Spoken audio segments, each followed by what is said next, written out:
آپ کا نام رکھا باب غوث اعظم، باب غوث اعظم.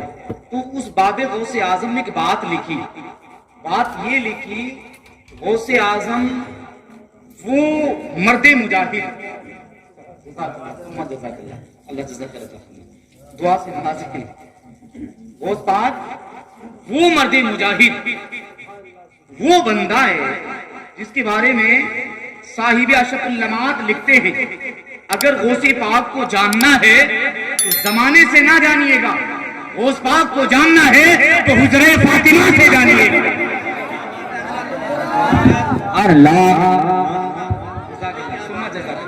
غوث پاک کو جاننا ہے، غوث پاک کو اگر جاننا ہے تو زمانے والوں سے نہ جانیے گا، غوث پاک کو اگر جاننا ہے تو حجرہ فاطمہ پہ جانیے گا. سبحان اللہ سبحان اللہ سبحان اللہ. ایک بات کہیں گے، بات کہیں گے، بات کیا کہیں گے؟ بات یہ کہیں گے حجرہ فاطمہ میں ایسی کیا خاص بات ہے جو اس سے پوچھا جائے وہ کوئی قرآن ہے، وہ کوئی حدیث ہے، کوئی سیاہی ستہ ہے؟ منع کا نہ قرآن ہے نہ حدیث ہے نہ سیاہی ستہ ہے تو کافر کیا ہے؟ منع کا وہ ہے جس پہ عرش اعظم بھی ناز کرتا ہے. اللہ نعرے تکبیر، نعرے رسالت، فیضان غوث اعظم، فیضان خواجہ غریب نواز، مسلک اعلیٰ حضرت، فیضان تاج شریعہ، نعرے تکبیر، نعرے رسالت. حجرہ فاطمہ کیا ہے؟ کیا ہے حجرہ فاطمہ؟ جس پر عرش اعظم ناز کرتا ہے. عرش اعظم، آپ کہیں گے عرش اعظم کیوں ناز کرتا ہے؟ یہ بات سماعت کر لو، عرش اعظم کیوں ناز کرتا ہے؟ عرش اعظم وہ ہے، عرش اعظم وہ ہے جس پہ قدم نبوت، جس پہ قدم نبوت ایک مرتبہ پڑے ہے، اور حجرہ فاطمہ وہ ہے جس پہ قدم نبوت سے 100 مرتبہ.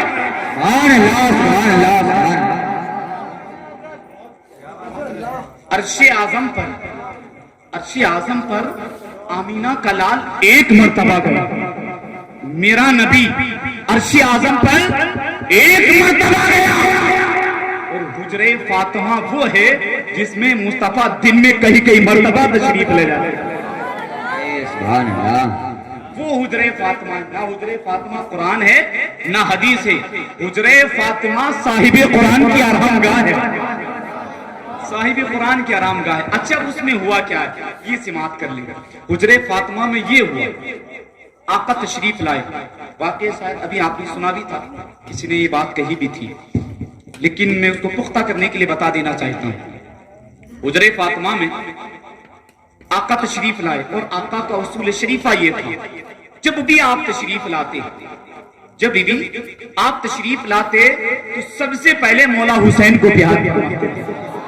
سبحان اللہ سبحان اللہ. اور مولا حسین کو اتنا پیار فرماتے، آپ اتنا پیار فرماتے کہ آپ سیدہ سے یہ بات کہتے تھے، بیٹی اس حسین کو نہ رلایا کر، جب یہ روتا ہے نا تو مجھے تکلیف ہوتی ہے.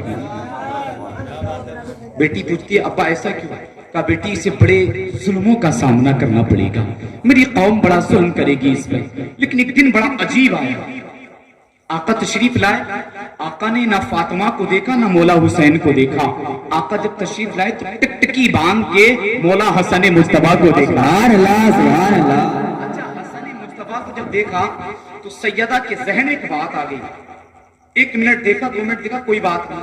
جب گھنٹوں دیکھا تو سوال بھی لازمی بنتا ہے، آقا ڈیلی جس کو آ کر کے پیار فرماتے آج اس کی طرف نگاہ اٹھا کے بھی نہیں دیکھا، آخر اتنا جم کے کیوں دیکھ رہے ہیں؟ سیدہ سوچ رہی تھی، سمجھتا شاید بابا مجھ سے ناراض ہے، شاید بابا مجھ سے ناراض ہے، شاید آپا حضور مجھ سے ناراض ہو گئے یا حسین سے ناراض ہو گئے. اتنا سوچ رہی تھی، میرے آقا نے نگاہ نبوت کو حسن مجتبیٰ سے ہٹایا اور بیٹی کی طرف توجہ فرمائی اور کہا بیٹی یہی سوچ رہی ہو بابا ناراض ہو گئے؟ کہ ناراض نہیں ہوں، آج جبریل میری بارگاہ میں جبریل میری بارگاہ میں تشریف لائے.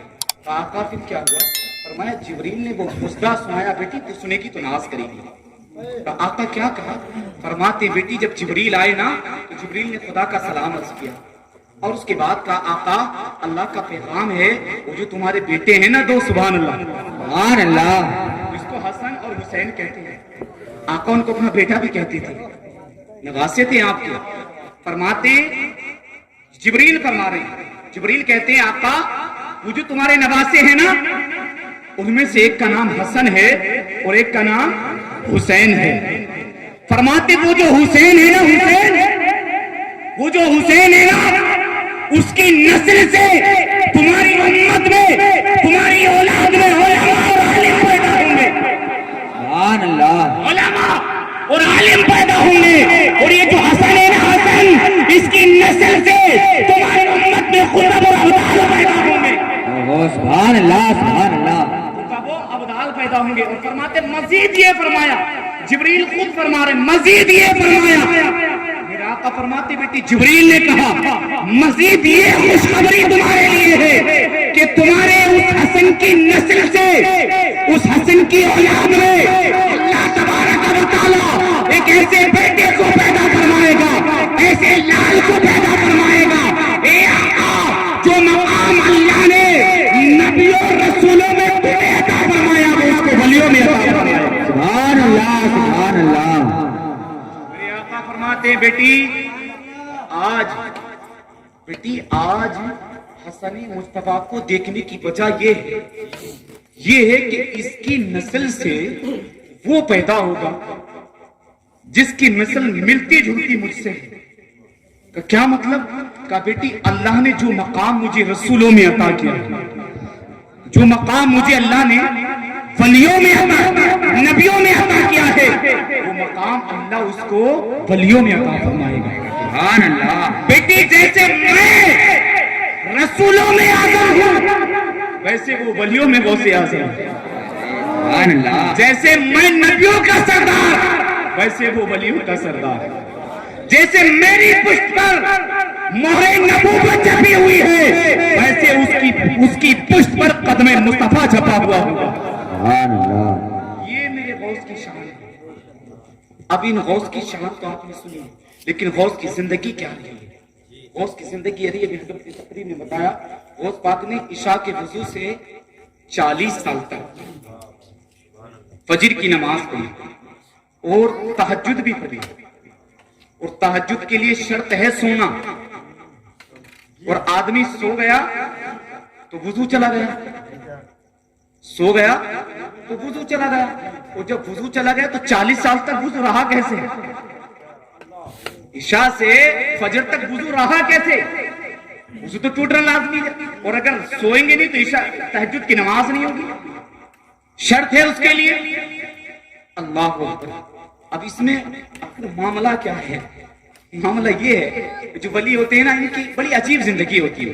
ایک شاعر ان کے بارے میں کہا اللہ والوں کے بارے میں کہ الٹی ہی چال چلتے ہیں الٹی ہی چال چلتے ہیں دیوانگانے عشق الٹی ہی چال چلتے ہیں دیوانگانے عشق آنکھوں کو بند کرتے ہیں وہ دیدار کے لیے. سبحان اللہ سبحان اللہ. ہم اور آپ دیکھیں تو آنکھیں کھول کے دیکھتے ہیں اور انہیں دیکھنا ہوتا ہے نا تو آنکھیں بند کر کے دیکھتے ہیں. تو غوث پاک کی زندگی آپ جب عشاء کی نماز پڑھ کے بیٹھتے تھے تو آپ یاد الہی میں مشغول رہتے تھے. ادب کی محفل ہے ادب کا خیال رکھو. غوث پاک کے بارے میں فرماتے عشاء کی نماز پڑھ کے ذکر الہی میں مشغول ہو جاتے تھے اور جب آپ بیٹھتے تھے نا تو پڑھتے اور آپ کو اس وقت آپ ٹیک لگا کر کے نہیں بیٹھتے پڑھتے یاد الہی میں اتنا مشغول ہو جاتے کہ آپ کو خبر بھی نہیں ہوتی کب نیند کا گھوٹ آ گیا. بس نیند کا غلبہ آیا آنکھ مچی جھپکی لگی فوراً کھل گئے فوراً اٹھ گئے اور ایسے اٹھنے سے وضو نہیں ٹوٹتا. سبحان اللہ یہ سبحان طریقہ اللہ. میرے غوث کا رہا ہے یہ زندگی میرے غوث کے لیے. غوث پاک رضی اللہ تعالیٰ نے اس انداز سے اپنی زندگی کو گزارا. اب ہماری زندگی کیا ہے؟ غوث پاک کی زندگی غوث پاک ماں کے پیٹ سے 18 پاروں کے حافظ پیدا ہوئے اور ہمارے بچے 18,000 گالیوں کے حافظ پیدا ہوتے ہیں۔ غوث پاک کی ماں وقت کی رابعہ بصریہ تھی، رابعہ بصریہ، اور ہماری مائیں کیا ہیں؟ ہماری ماؤں کی زندگی کیا ہے؟ غوث پاک کی ماں کا دستور تھا کہ وہ چلتی پھرتے قرآن پاک کی تلاوت کیا کرتی تھی، اور ہماری ماؤں کا دستور یہ ہے جب قرآن پڑھنے کی بات آتی ہے تو شوہر کو قریب کر کے اس سے کہتی ہے اس کو اٹھا اور باہر لے کر کے چلے جاؤ۔ وہ اٹھاتے ہیں، باہر لے کر کے چلے جاتے ہیں۔ جھگڑے کی بات آتی ہے، ٹیلی ویژن کی بات آتی ہے، گودی میں سے چھینے کی اس کی اور کاندھے پر ٹانگ کر کے ایک سانس میں 1000 گالیاں بکتی ہیں۔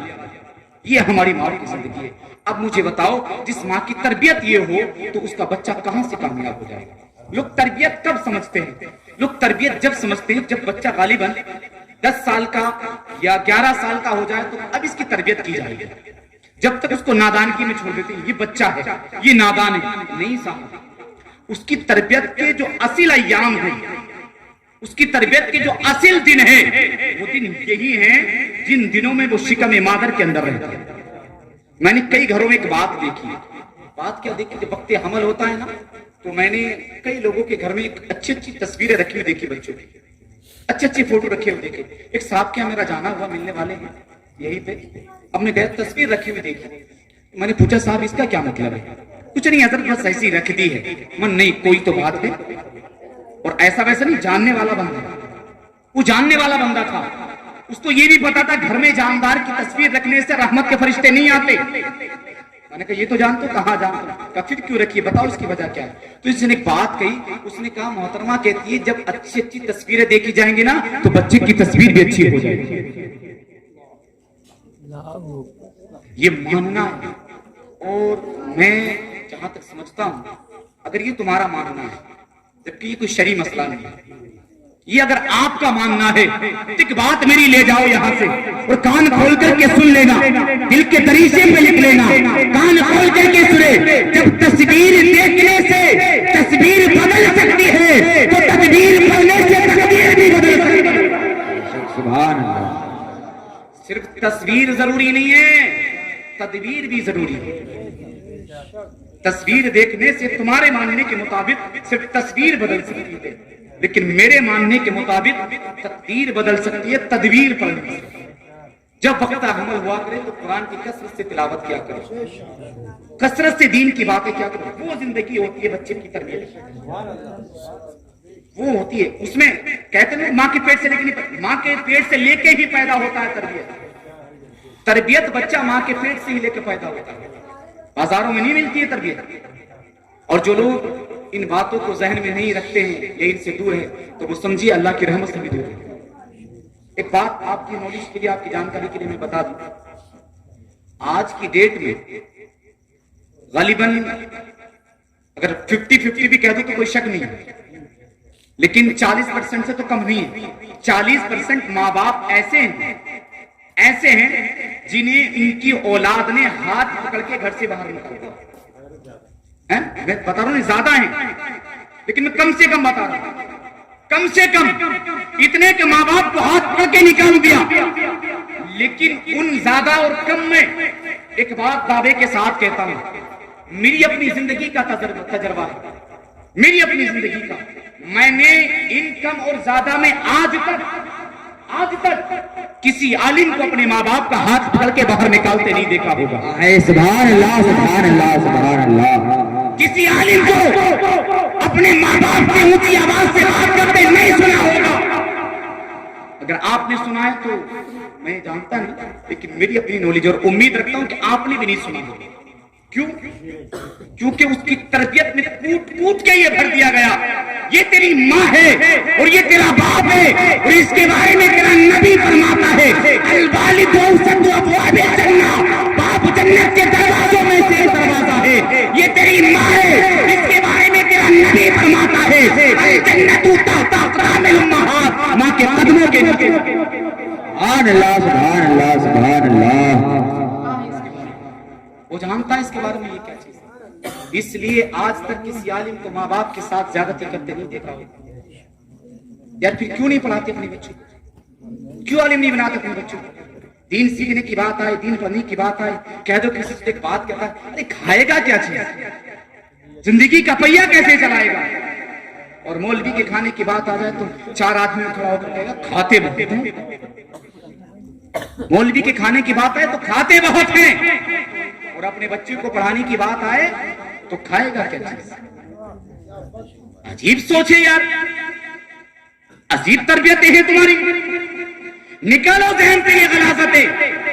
اگر آپ امیر زادے ہیں اپنے گھر کے ہیں, آپ دولت مند ہیں تو اپنے گھر کے ہیں, لیکن یاد رکھیے گا وقت نماز اگر آ جائے, بادشاہ کا شہزادہ کھڑا ہو, بادشاہ کا شہزادہ کھڑا ہو اور ایک طرف فقیر کا بیٹا کھڑا ہو, اگر وہ عالم ہے, وہ مصلی پر جانے کے قابل ہے, تو بادشاہ کے بچے کو آگے نہیں کیا جائے گا, اس غریب کے بچے کو آگے کیا جائے گا. سبحان اللہ سبحان اللہ. تم کون ہوتے ہو یار؟ تم کون ہوتے ہو بانٹنے والے یا تقسیم کرنے والے, یہ لوگوں کے فیصلے کرنے والے؟ تم نہیں کر سکتے کچھ بھی. میرے غوث کی شان یہ ہے, غوث خود فرماتے, غوث کا یہ عالم ہے تو آپ سوچیں, غوث خود فرماتے لوگوں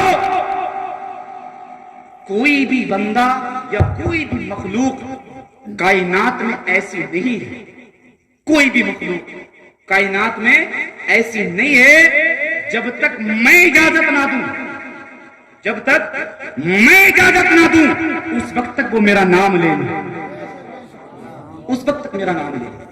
یہ میرے غوث کی شان ہے. غوث کون تھے؟ غوث وقت کے عالم تھے, وقت کے عالم تھے آپ, اور اتنے بڑے عالم تھے آپ تقریر فرماتے تو سینکڑوں جنازے آپ کے تقریر سے ہوتے, آپ کے مجمع سے ہوتے تھے. یہ میرے غوث پاک کی زندگی تھی. اس لیے وقت کچھ کہنے کی اجازت نہیں دیتا, بس ہم یہی کہیں گے آپ عملی میدان میں اتریں, عملی میدان میں اتریں, نمازوں کی کثرت سے پابندی کریں. اگر کامیابی چاہتے ہو, نیازی مت بنو, نیازی مت بنو, نمازی بنو. نمازی بنو, اور خالی نمازی بھی مت بنو, نمازی کے ساتھ نیازی بھی ہونا ضروری ہے. نمازی بھی بنو اور نیازی بھی بنو. ایک طرف سے کئی کام نہیں چلنے والا ہے.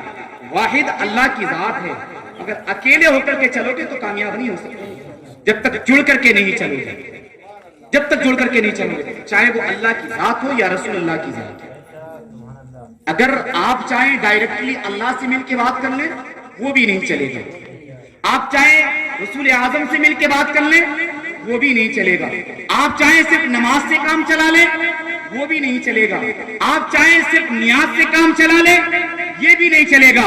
جیسے اللہ کے لیے رسول ضروری ہے ویسے نماز کے لیے نیاز بھی ضروری ہے. اللہ والے بھی بنو, رسول اللہ والے بھی بنو, نمازی بھی بنو اور نیازی بھی بنو. بھٹکنے کی کوشش مت کرو, اگر بھٹک جاؤ گے تو کئی راہ نہیں ملے گی, کہیں راہ نہیں مل سکتی. اور میں کہتا رہا ہوں اور کہتا رہوں گا, اور آج بھی ذمہ داری کے ساتھ یہ بات کہتا ہوں اور دعوے کے ساتھ کہتا ہوں, دعوے کے ساتھ, کوئی بھی مذہب لا کر کے آپ کھڑا کر دیں, میں الحمدللہ آپ کی دعاؤں سے اتنی پاور رکھتا ہوں, غوث پاک کے کرم سے, رسول پاک کی عطا سے, کہ میں اپنا مذہب حق ثابت کرنے کی ہمت رکھتا ہوں. کوئی بھی مذہب لا کر کے رکھ دیں آپ, دنیا کا کوئی مذہب بھی اپنے آپ کو جنتی ثابت نہیں کر سکتا, لیکن ہم غلام احمد رضا ہیں الحمدللہ اپنے مسلک کو جنتی ثابت کرنے کی ہمت, اور کہیں تو آپ کی زبان میں ثابت کر دیتا.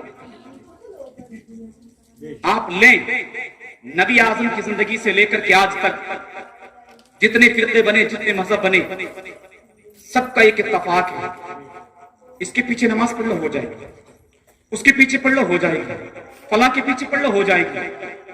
سب ایک جگہ ملے ہوئے ہیں, سب ایک جگہ ملے ہوئے ہیں, لیکن واحد اگر کوئی بندہ کھڑا ہوا ہے, واحد اگر کوئی مذہب کھڑا ہوا ہے تو مذہب کوئی اور نہیں ہے, وہ مذہب اہل سنت ہے. ایک سنی ایسی جماعت ہے, ایک اہل سنت کی ایسی جماعت ہے جو کسی غیر کی اقتدا کرنے کے لیے تیار نہیں ہے, باقی غیر سب اس کی اقتدا کرنے کے لیے تیار ہے. اور حقانیت کی پہچان سب سے بڑی یہ ہے جس پر سارے زمانے والے اتفاق رکھتے ہیں. سب زمانے والے ہم پر اتفاق رکھتے, تبھی تو ہمارے پیچھے نماز پڑھنے کی بات کرتے ہیں, تبھی تو ہماری اقتدا میں آنے کی بات کرتے ہیں.